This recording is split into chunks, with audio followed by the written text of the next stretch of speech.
Assalamu alaikum. Hi dear students, welcome to a new class.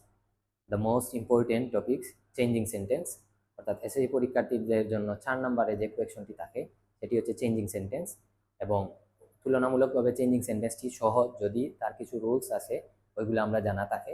তো আজকে কয়েকটা বোর্ডের এক্সাম্পলের মাধ্যমে আমরা সমাধান করার চেষ্টা করব যে তার যতটুকু কনফিউশন আছে আমি আশা করি আমার সাথে থাকলে যে চেঞ্জিং সেন্টেন্সে যে 10 মার্কস থাকে ওই 10 মার্কস সহজ এবং একবারে সিম্পল ওয়েতে আমি কিছু রুলসগুলা তোমাদেরকে অ্যানালাইজ করে দেব অর্থাৎ এক্সাম্পলের মাধ্যমে, যেগুলা আজকের ক্লাসটি দেখার পরে এবং নিজের প্র্যাকটিস করার মাধ্যমে আশা করা যায় 10 মার্কস নিশ্চিত করা যাইব।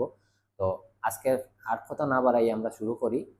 ওকে, তাহলে তোমরা পিছনে বোর্ডও কয়েকটা এক্সাম্পল দেখতে পারো যে চেঞ্জিং সেন্টেন্সর, যেমন এখানে ইন্টারগেটিভ আছে, এক্সক্লামেটরি আছে, সিম্পল আছে, নেগেটিভ আছে, কমপ্লেক্স আছে, সিম্পল আছে, অ্যাফার্মেটিভ আছে, অ্যাসার্টিভ আছে, ইন্টারগেটিভ আছে, নেগেটিভ আছে।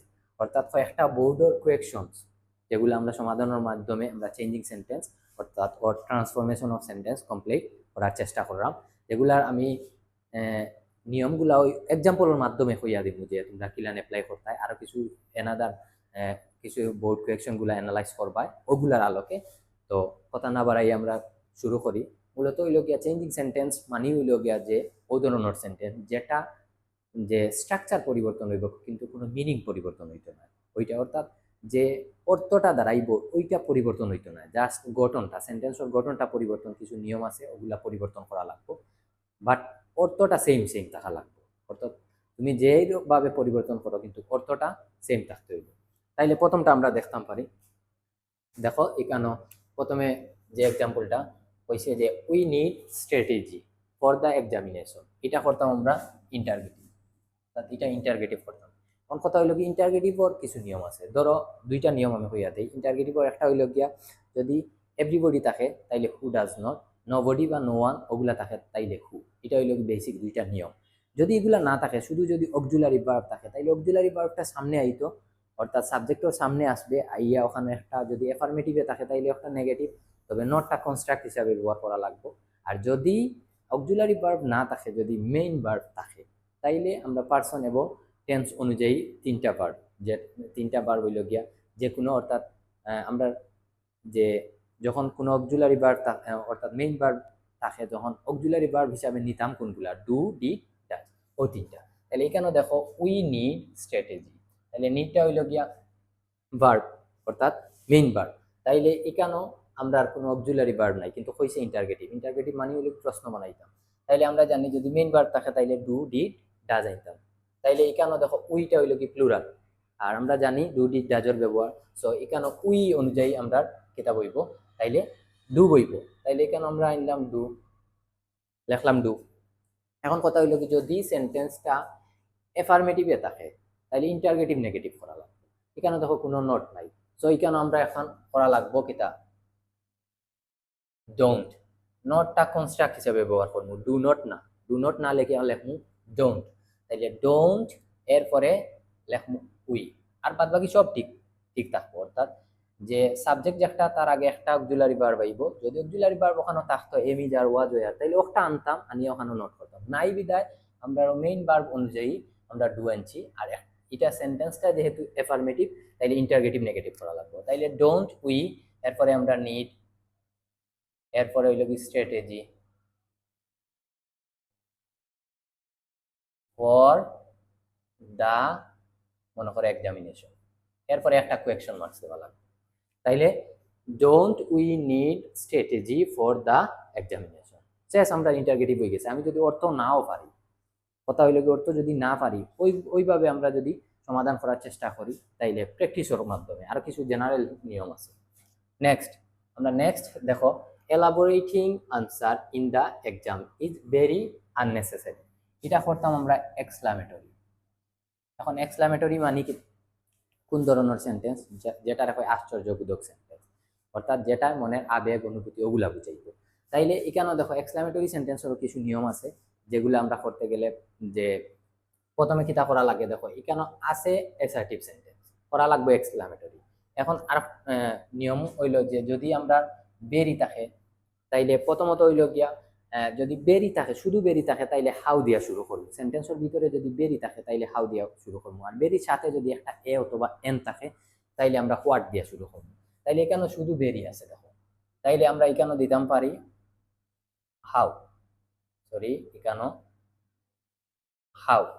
এরপরে হইল গিয়া এক্সক্লামেটরি সেন্টেন্স মানে হইল গিয়া একটা এলোমেলো sentence.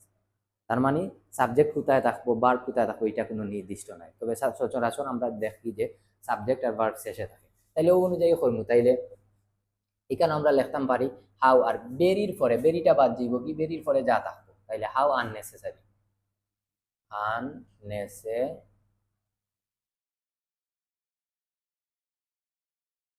How unnecessary elaborating answer, elaborating answer in the exam is, এরপরে একটা এক্সক্লামেশন মার্কস। এটা না দিলে কিন্তু হইতো না। এক্সক্লামেটরি সেন্টেন্স আর ইন্টারগেটিভ সেন্টেন্স দুইটা মোস্ট ইম্পর্টেন্ট, যেটা না দিলে কিন্তু কাটি দিব। তার মানে এখন দেখো হাউ আননেসেসারি অর্থাৎ বেরির পরে যা থাকবো তা আমরা বসাই দিব, এরপরে যা অতিরিক্ত যেগুলা থাকবো ওগুলা। তো তুমি যদি ফার্স্টে ওগুলা বই দেয়, যদি আননেসেসারি শেষেও বই দেয় তাইলে ওই তো অসুবিধা নাই। এক্সক্লামেটরি সেন্টেন্স মানে একটা এলোমেলো সেন্টেন্স। তো এখানে আমরা হইল গিয়ে how unnecessary elaborating answer in the exam it. Okay, এরপরে দেখো when a student gets the question paper he should read, এটা সরি এটা রিড হইতো, তাহলে এটা ডি হইতো, তাইলে রিড ইট অ্যাটেন্টিভলি। তাইলে when a student gets the question paper, যখন একটা স্টুডেন্টের পেপারটা পায় he should read attentively, it attentively, তার মানে তার উচিত এটা যে মনোযোগ সহকারে পড়া। এটা আমরা করতাম সিম্পল। সিম্পল করতে গেলে আমরা মাস্ট বি তার কিছু রুলস জানা লাগবো এবং ফ্রেজ এন্ড ক্লোজ সম্পর্কে জানা লাগবো। সিম্পল মানে হইল কি একটা ফ্রেজ একটা প্রিন্সিপাল ক্লোজ। আমি অর্থাৎ কয়েকটা ভিডিও অর্থাৎ আমার ওই পেজে আছে, তোমরা দেখতে পারো, আর যারা দেখছো তারা তো বেটার। তাইলে সিম্পল করার ইউটাই হইল কি একটা প্রিন্সিপাল ক্লোজ করতাম আর একটা ফ্রেজ থাকতো। এখানেও দেখো দুইটাই কিন্তু আমরা একটা ক্লোজ, দুইটাই ক্লোজ।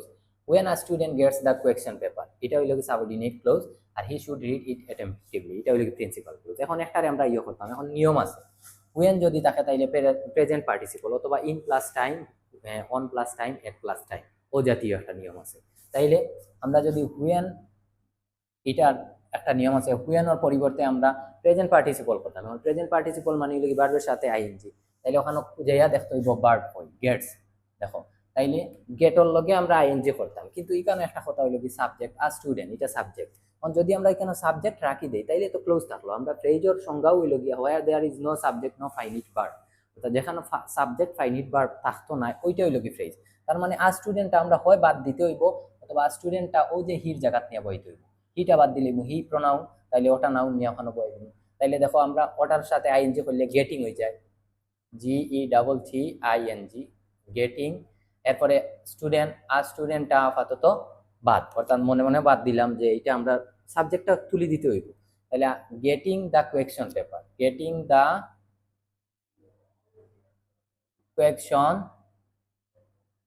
পেপার। এরপরে হইল গিয়া দেখো এখন হয়ে গেছে গেটিং দ্য কোয়েকশন পেপার, এটা হইল গিয়া একটা ফ্রেজ। এরপরে হইল কি হি, হির পরিবর্তে আমরা স্টুডেন্ট দিতে পারি, হি দিলেও হয়, তবে স্টুডেন্টটা দিলে বেটার, কারণ স্টুডেন্ট প্রোনাউনটাও হি ব্যবহার করা হয়েছে। তাইলে এখানে আমরা দিলাম আ স্টুডেন্ট,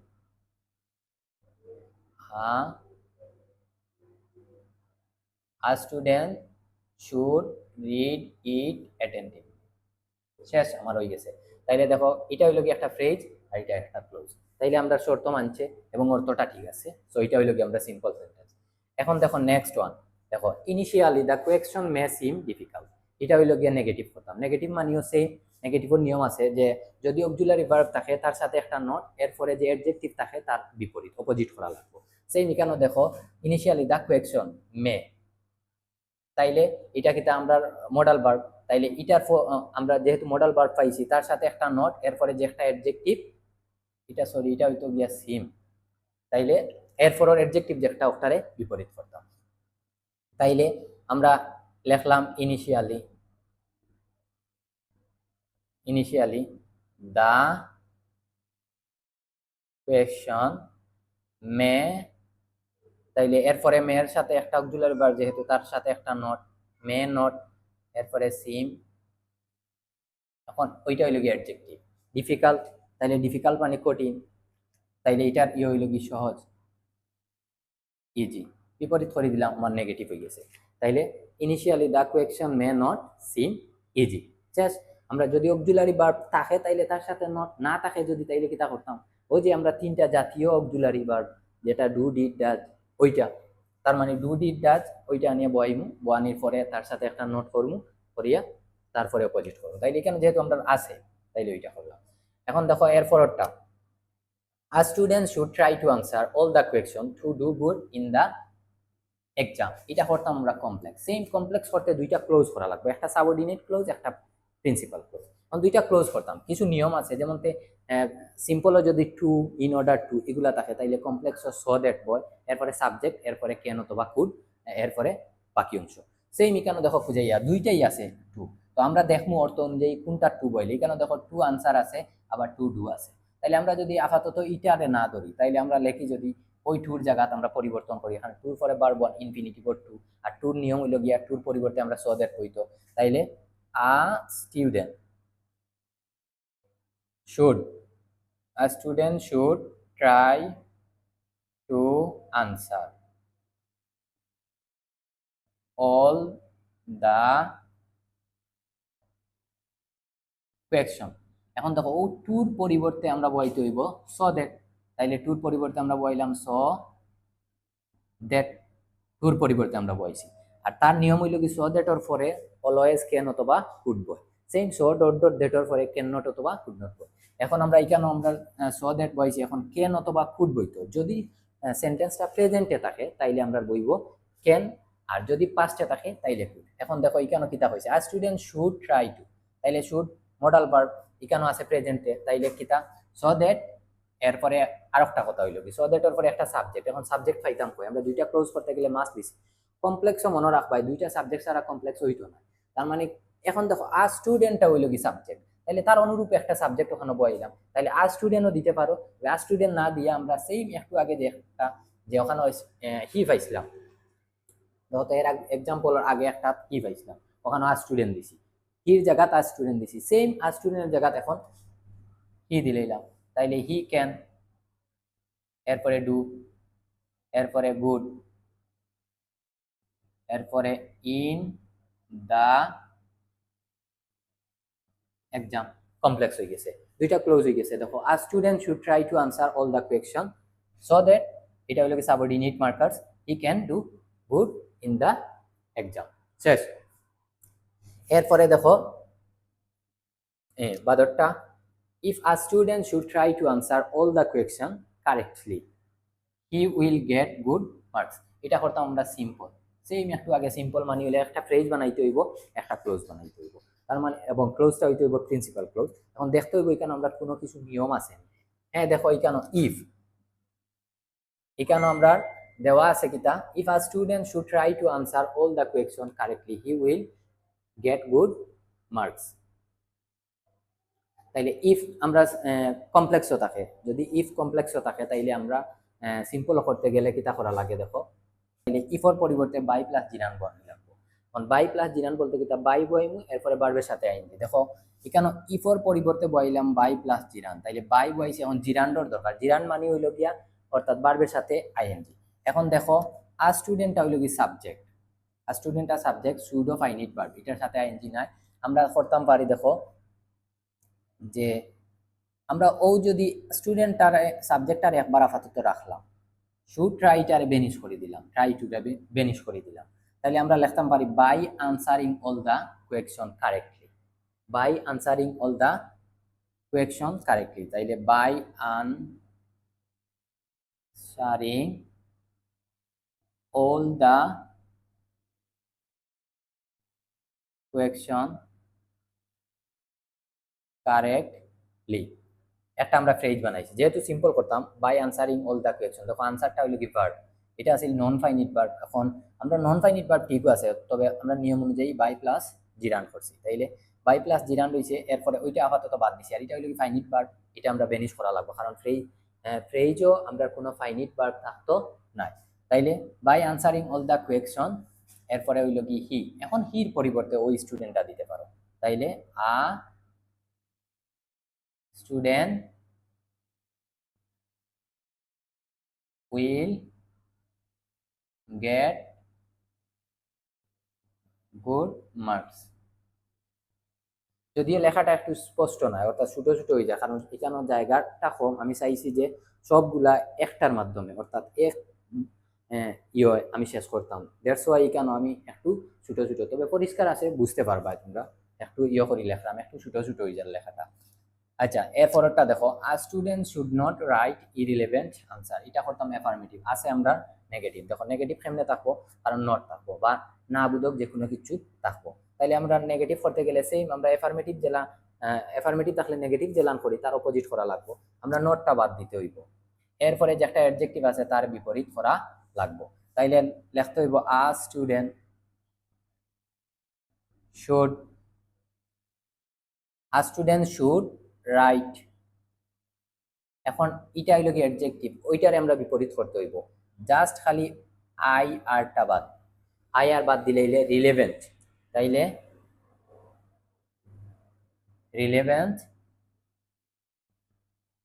আনসার হয়ে গেছে আমরা অ্যাফার্মেটিভ। তাইলে আ student should write relevant answer, অর্থাৎ প্রাসঙ্গিক উত্তরটা লেখা উচিত।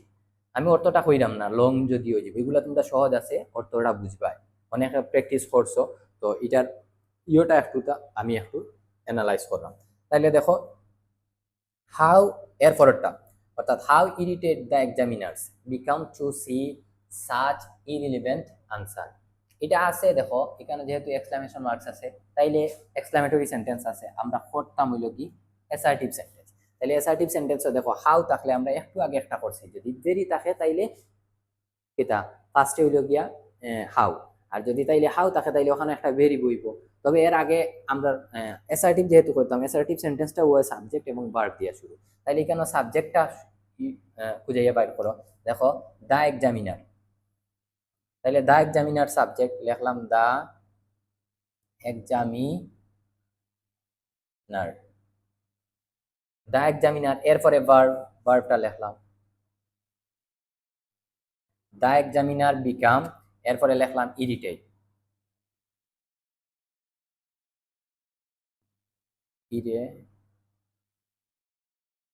ইরিটেড। তাইলে দা এক্সামিনার বিকাম ইরিটেড, এরপরে টু, না একটু জিনিস করা লাগবে এখানে। দেখো দা এক্সামিনার বিকাম, এরপরে আমরা জানি যে যদি হাউ থাকে তাইলে ভেরি, যদি অন্য হোয়ার থাকতো তাইলে আ ভেরি অথবা এন ভেরি হইলে অনে, এন ভেরি হয় না, তবে আ ভেরি হইলে অনে অথবা আ গ্রেট হইলে অনে। তাইলে এখানে একটা ভেরি বানি লাগবো। এই ভেরিটা কেনে বানি হইলো, যে ওই যে হাউ থাকার কারণে, ও হাউর কারণে এখানে একটা ভেরি বইছে। তাইলে দা এক্সামিনার বিকাম ভেরি, এরপরে ইরিটেড বই, irritated to see such irrelevant answer. শেষ, আমরা অ্যাসার্টিভ হয়ে গেছে, সাবজেক্ট, সাবজেক্ট এবং ভার্ব আছে, এরপরে নিয়ম অনুযায়ী অ্যাসার্টিভ হয়ে গেছে।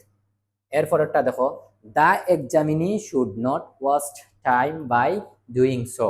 ইন্টারগেটিভ করতাম, সেই ইন্টারগেটিভ যদি অক্সিলারি ভার্ব থাকে তাইলে সামনে আনতাম, যদি নেগেটিভ থাকে তাইলে অ্যাফার্মেটিভ ইন্টারগেটিভ করতাম, আর যদি অ্যাফার্মেটিভ থাকে তাইলে নেগেটিভ ইন্টারগেটিভ করতাম। এখানে দেখো আছে নেগেটিভ, শুড নট, তাইলে অ্যাফার্মেটিভ ইন্টারগেটিভ করতাম। এখানে আছে অক্সিলারি ভার্ব, ওইটা আমরা সামনে আইনই, তাইলে এটা হইল গিয়ে আমরা প্রথমে লেখবো শুড। এখন আর নট দিতাম না, কারণ আমরা অ্যাফার্মেটিভ ইন্টারগেটিভ করতে হইব। এরপরে সাবজেক্ট লিখবো should the examinee, the examinee, তাহলে should the examinee waste time by doing so.